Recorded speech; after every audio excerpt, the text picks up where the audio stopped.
Good evening. You're watching Left, Right and Centre. I'm Nidhi Razdan. On the programme this evening, the big political story. The government has got the DMK's support on a vote for foreign direct investment in multi-brand retail in Parliament, and it says it's now ready for one, with the numbers appearing to be in the government's favour. Will the move to push for a vote actually boomerang on the opposition?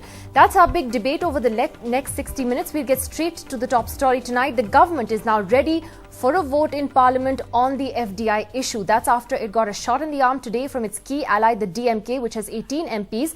The DMK said it was taking the bitter decision to support the UP on this despite reservations, but wants to keep communal forces out. Officially, the government says it will leave it to the Speaker to decide on the modalities of the discussion that will take place in both houses of Parliament. But at today's UPA meeting, the writing was on the wall. They realized they would have to concede, and the question was about the UPA remaining united. The most important thing is the UPA is fully united.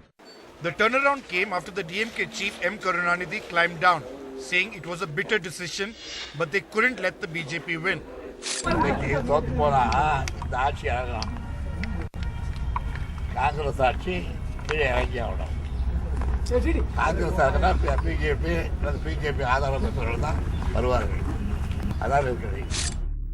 The government will now meet Sushma Swaraj and Arun Jaitley of the BJP tomorrow to discuss the modalities, but questions are now being raised on the allies' change of stand. Now, all these parties which have publicly taken position against FDI in retail, their numbers, if you add up, is a majority in the Parliament. If they backtrack them, then they'll have to explain to the people, not us. The vote is expected early next week, and the government is confident of the numbers in the Lok Sabha and the Rajya Sabha, with the BSP voting in favour and the Samajwadi Party abstaining. With Bureau Input, Sunil Prabhu, NDTV. So let's just take a look at how the numbers actually stack up for the government in the Lok Sabha and in the Rajya Sabha. Remember, the no confidence motion that the TMC tried to move on the first day of Parliament completely fell apart because, except for a couple of BJD MPs, nobody really backed them, and that's because they know that the government had clearly had the numbers on that. FDI has been a more tricky issue because it's something its own allies have felt very strongly about, and this is how the arithmetic adds up as far as we have understood it. 261 for FDI, the undecided parties 35, 205 on the opposition side, the majority mark of course being 251, which means, and this is of course if the SP and the BSP abstain, which is what is now appearing to be very likely. That is the Lok Sabha. Let's just take a look at how the numbers add up in the Rajya Sabha. In the Rajya Sabha, generally, it was expected to be a little trickier because there the UPA doesn't have a majority on its own. In fact, in the 244-member House, it has about 95 MPs, and then if you add up the SP and the BSP, it works out to about 119 MPs for them in the Rajya Sabha.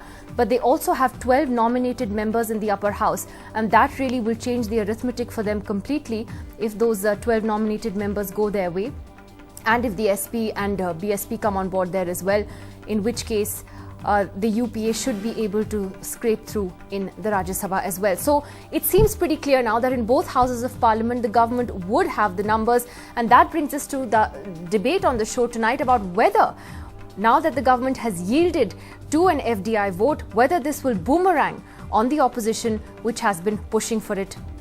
And joining us on that tonight, we have Mr. Rajiv Pratap Rudy, the spokesperson of the BJP, Mr. Manishankar Iyer, Rajya Sabha MP and senior Congress leader. Also with us, two senior analysts tonight, senior political journalist Neerja Chaudhary, Mihir Sharma, the associate editor of the Business Standard. From the Samajwadi Party, we have Gaurav Bhatia, and we'll hope to be joined by the DMK shortly as well. Let me ask Mr. Iyer first. Mr. Iyer, until now the government has maintained and the Congress has maintained that there is no need for a vote on the FDI issue, and yet you seem to have yielded to the opposition's pressure because they've been repeatedly stalling Parliament of this and given in. Well, that's the whole trouble.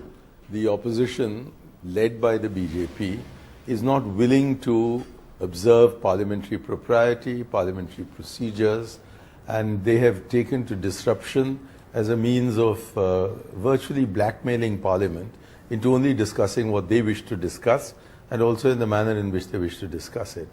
And neither in the Rajya Sabha nor in the Lok Sabha has the chair been able to enforce the parliamentary procedures that are listed in the rules of the House, which we have given to ourselves. And so in these circumstances, I think certain practical compromises have from time to time to be made. I regret that. I regret it deeply. But I do understand that if the chair does not take strict action against members of the House who disrupt the proceedings, and proceedings are required in order to get on with governance, then perhaps sometimes one has to choose the lesser evil. India's #1 news app just got even better. Download NDTV's new app. Fully optimized for retina display. Full screen view. Faster response time. And Sudoku. NDTV's new iPad app. Download now.